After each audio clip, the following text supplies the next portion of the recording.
오직 죽은 물고기만 강물을 따라서 흘러간다는 말이 있습니다. 이 살아있는 것들은 거센 물살을 거슬러서 올라가죠. 지금 시장 전체가 이 거시경제라는 이런 하락의 물결에 휩쓸려서 내려가고 있는데, 하지만 리플 XRP를 보세요.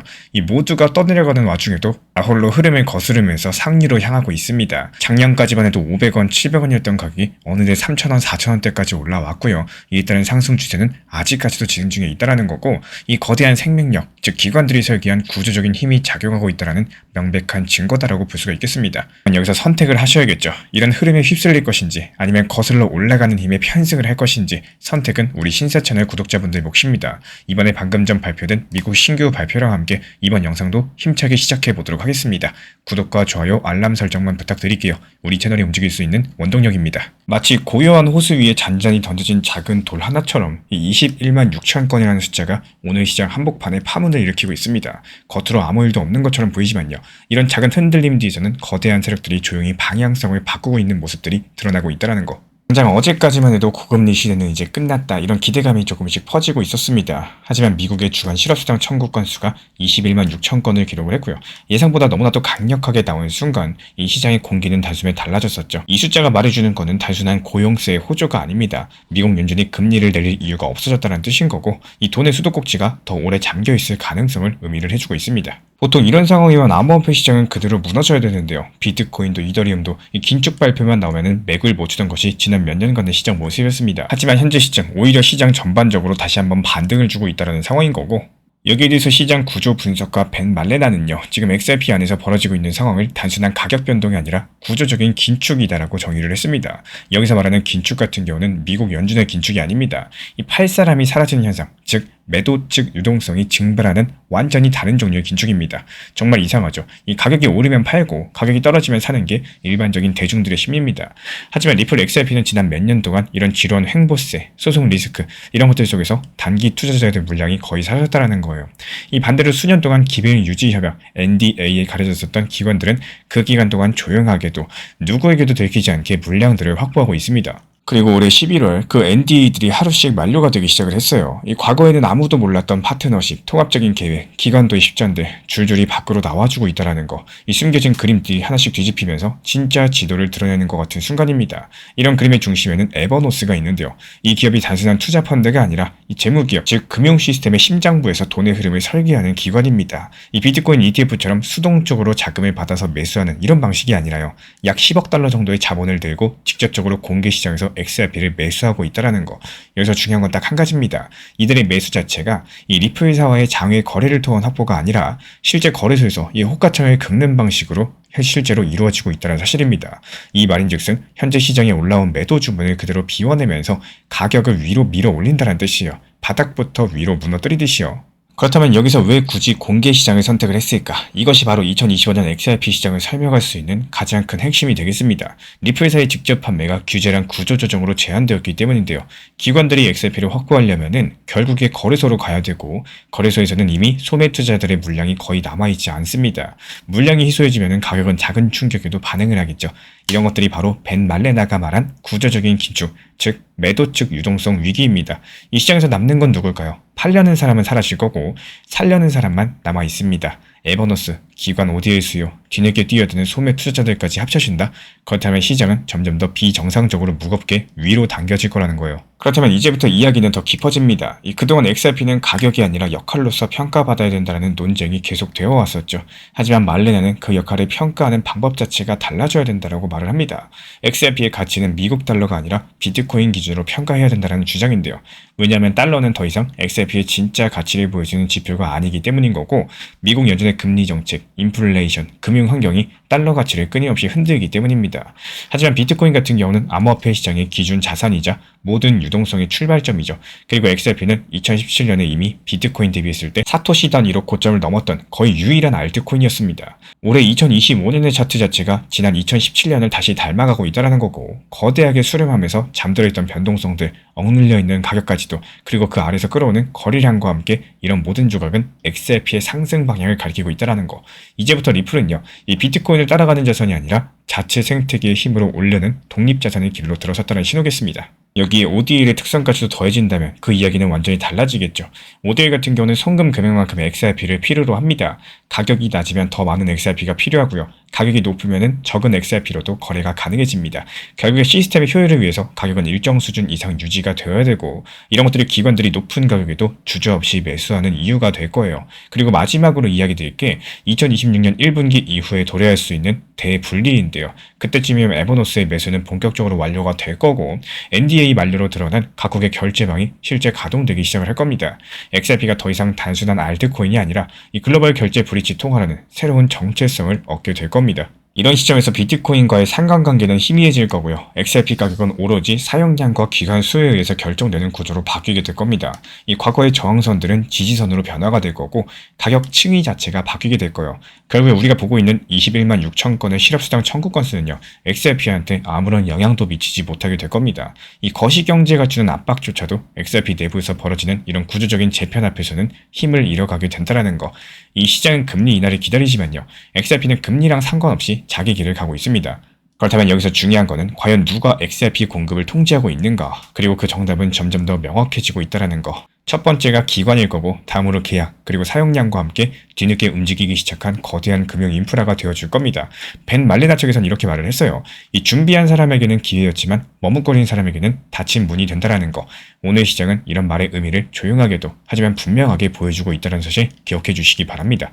그리고 지금부터가 시장의 진짜 심장부로 들어가는 핵심입니다. 이 겉으로 조용한데 가격만 보여게 움직였었던 그런 이유들, 누가 봐도 수급이 이상했는데 정작 차트에서는 설명이 안 되던 현상들, 이런 모든 것들의 중심에는 결국에 단 한 곳의 이름이 떠오르게 된다는 거, 서두에 말씀드렸던 에버노스입니다. 지금 XRP 시장에서 벌어지는 가장 큰 구조적인 변화는요, 누가 매수했냐가 아니라 누가 공급을 차단하고 있느냐이기 때문에 이 가격은 매수로 오르는 게 아니라 팔 사람이 사라질 때, 공급이 없어질 때부터 폭발적으로 움직이기 시작을 한다는 거, 그리고 그 팔 사람이 사라지는 구조를 만들고 있는 주체가 바로 에버노스라는 거예요. 여기서 에버노스는 일반 투자 펀드가 아니에요. 이 기업의 정체성은 재무기업입니다. 금융 시스템 뒤에서 자본의 흐름을 설계하는 집단인 거고, 몇백억 단위의 자금을 굴리는 게 아니라요, 이 시스템을 움직일 만큼의 자본을 통째로 설계합니다. 2025년 11월 이들이 선택한 방식은 정말 단순한데요.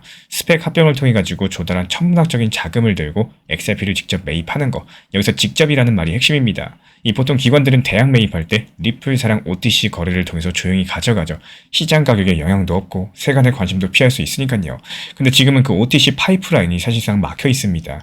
규제 리스크, 법률적인 조항, 그리고 리플 내부 전략 변경까지도 겹치게 되면서 이 기관이 XRP를 대량 확보하고자 한다면 거래소 외에는 선택지가 없어졌습니다. 그러면서 에버노스가 아주 단순한 결정을 내렸죠. 그렇다면 직접 시장에서 긁어오자라는 거. 바로 이런 선택이 XRP의 구조를 완전히 뜯어 고쳐버린 사건이라는 거고, 여기서 중요한 건 거래소에서 사면 과연 뭐가 다를까요? 그 차이는 단순하면서도 결정적입니다. OTC 같은 경우는 시장 가격을 건드리지 않지만요, 거래소 매수는 어떨까요? 그 순간 올라온 매도 줌을 그대로 비워버립니다. 2023년부터 올해 2025년까지 이어진 지루한 행보세, 그리고 소송의 피로 속에서 단타 물량, 수익 물량들 전부 다 털렸습니다. 여기서 남아있는 건 장기 보유자, 그리고 기관들이 가져간 물량뿐이에요.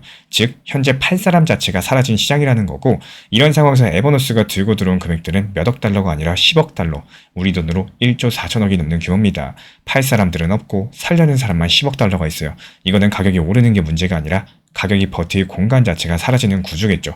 여기까지는 긴축의 일부겠지만 진짜 재밌는 지점은 따로 있습니다. 이 그동안 수많은 금융기관, 그리고 리플은 다양한 NDA로서 묶여 있었죠. 그 이유가 뭘까요? 우리 구독자분들도 아시는 것처럼 지난 2020년부터 이어져 왔던 미국 SEC 소송의 그림자 때문이었습니다. 아무리 파트너십이 있어도 파일럿을 돌려도 그 사실을 말을 할 수가 없는 구조였다는 거예요. 그런데 지금 현재 시점 이런 NDA들이 하나씩 풀리기 시작을 했다는 거고, 과거의 리플과 몇몇 기관만 알고 있던 정보들이 이제는 시장 전체가 알게 된다는 뜻입니다. 파일럿 일정이라든지 시스템 통합, 내부 테스트, 수탁 규모, 그동안 숨겨져 있던 모든 것들이 하나씩 세상 위로, 수면 위로 올라오기 시작을 한다는 거예요. 이 벤 말레나는 이런 것들을 두고 계약들이 날마다 드러나고 있다라고 원격을 남겼고, 그 말인즉슨 현재 기관들이 더 이상 숨길 이유가 없는 타이밍이 왔다라는 의미겠습니다. 그렇다면 기관들은 과연 어떻게 행동을 할까요? 항상 똑같습니다. 이 숨길 때 철저히 숨기면서 움직일 땐 한꺼번에 움직이고, 또 움직이면 시장은 대비할 시간조차도 주지 않습니다. 에버노스의 매수 타이밍은 이런 흐름과도 정확하게 일치한다라는 거고, NDA가 풀리면서 이 시장은 그림을 보기 시작을 했고, 그 전부터 조용히 물량을 확보해왔던 기관들은 이제 본격적으로 시장에서 양파를 넓히기 시작을 했습니다. 그렇다면 지금에서의 리플 XRP는요, 누가 매수하고 있느냐가 아니라 누가 이미 다 가져가고 있느냐, 이걸로 평가받는 시장이 됐습니다. 에버노스가 들고 온 10억 달러는 유통 물량을 잠그는 자본이기 때문에 시장에 다시 풀릴 가능성이 극도로 낮은 자산입니다. 한마디로 한 번 매수하면 절대 안 판다는 거예요. 그렇다면 앞으로 시간이 지날수록 어떻게 될까요? 시간이 지나면 지날수록 XRP는 팔 사람이 없어지고 가져가는 사람은 늘어나고 공개 시장은 비어있고 NDA가 연달아 해제되고 기관들은 더 이상 숨어있을 이유가 없고 이런 모든 조각들이 하나의 그림을 만들어낼 겁니다. 그리고 이런 그림의 이름은 단순합니다. 매도 측 유동성의 고갈이라는 건데요. XRP 시장은 지금 비트코인 사이클도 연준금리도 CPI도 아니라 누가 공급을 통제하는가 이 한 가지 질문으로 모든 것들이 정해지는 국면에 들어왔다는 거, 그리고 지금 이 순간 그 공급을 틀어진 손이 점점 더 분명해지고 있다는 거, 에버노스, 스펙 합병, 기관 수탁과 NDA 만료, 이 시장 밖에서 쌓여있던 정보들의 무게까지도 이 모든 흐름은 결국에 한 가지 방향으로 이어지게 될 겁니다. 그렇다면 여기서 우리 구독자분들이 궁금한 건 딱 한 가지겠죠. 그렇다면 이 완성된 구조가 다가오는 2026년 과연 XRP 가격에 어떤 결과로 터지게 될 수 있을까요? 그 정답에 대해서 말씀드려 보도록 하겠습니다. 지금부터 집중해서 시청해 주시길 부탁을 드릴게요. 최근에 리플 단기 변동성으로 인해서 이 단기 저점에 대한 매수 타점 잡고는 싶어도 이 매수 타점을 잡기 어려워하시는 분들이 정말 많으신 것 같습니다. 이미 제가 안내드렸던 리플 전용방에서 설명드렸던 중요 내용이지만요.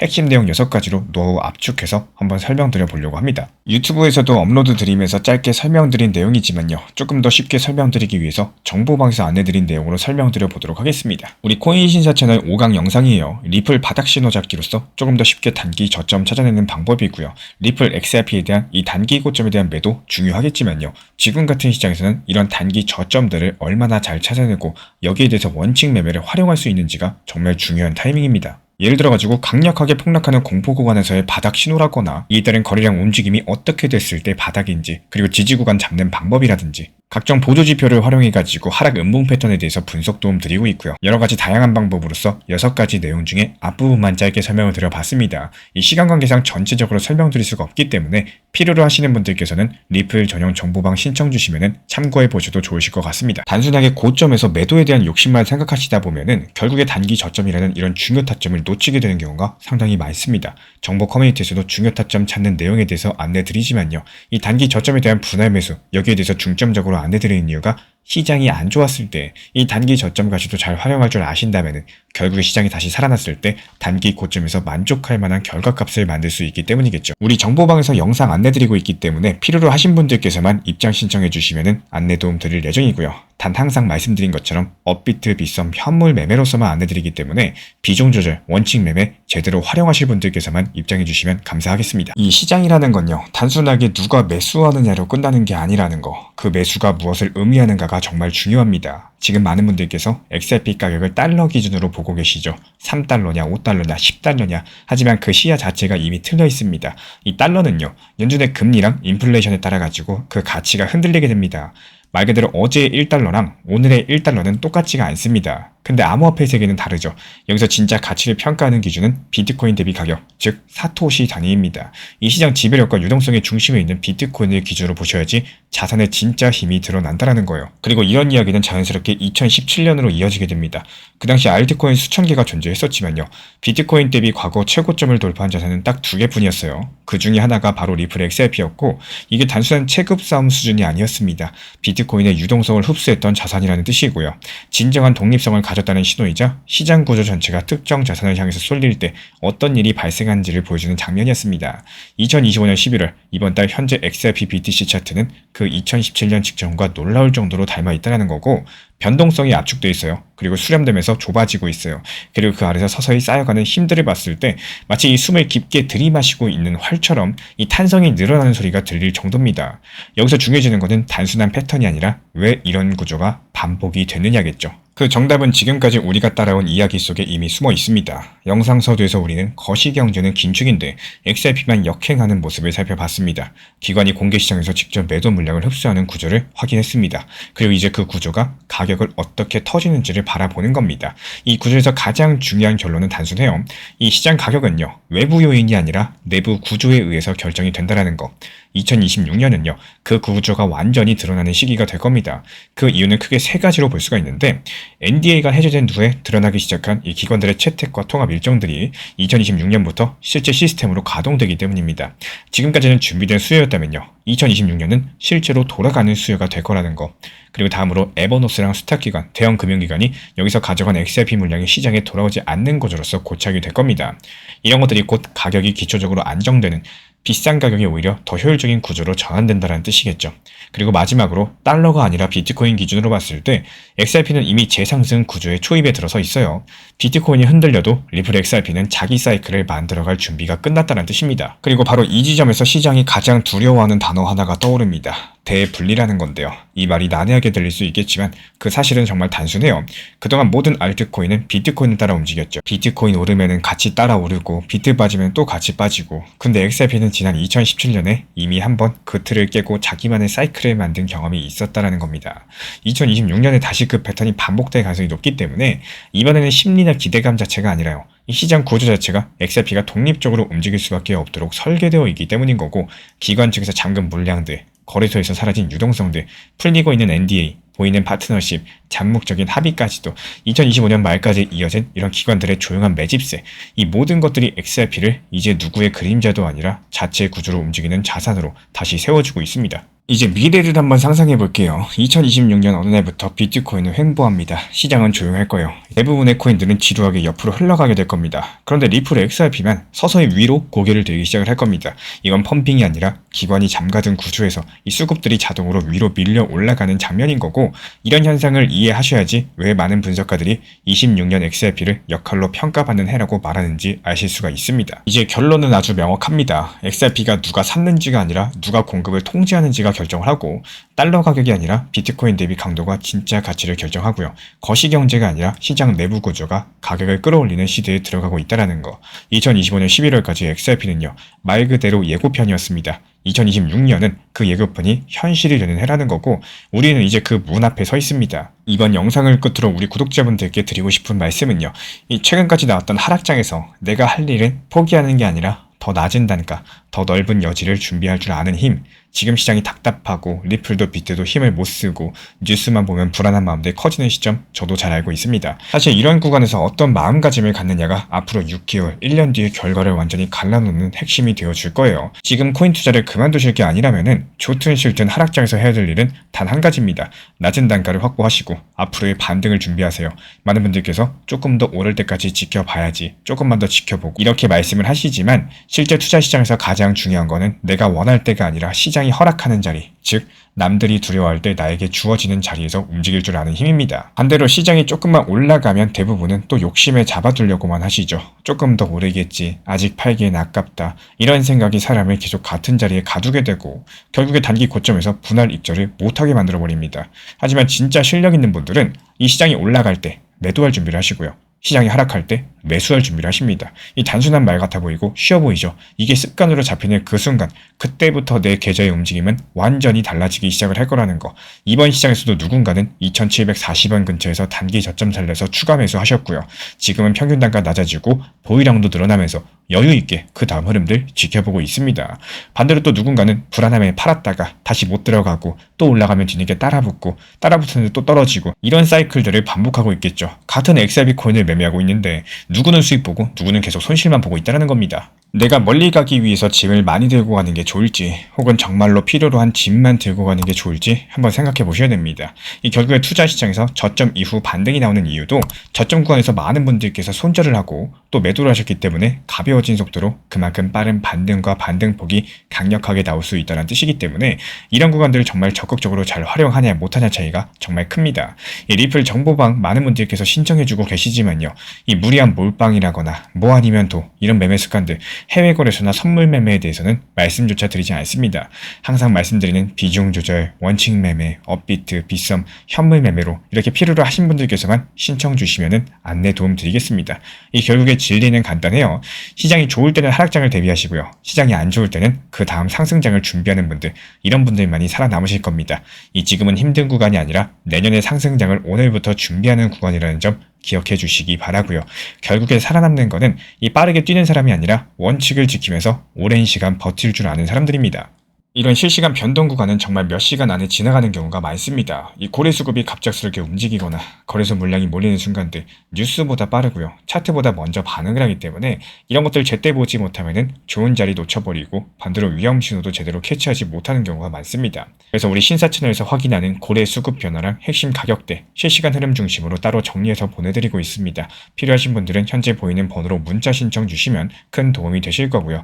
급하게 대응하기 위한 게 아니라 미리 기준을 잡아두기 위한 안정장치에 가깝다는 사실 기억해 주시기 바랍니다. 오늘 영상도 끝까지 함께 해주셔서 정말로 감사드립니다. 우리 구독자분들에게 코인신사 채널은요, 단순한 투자 채널이 아닙니다.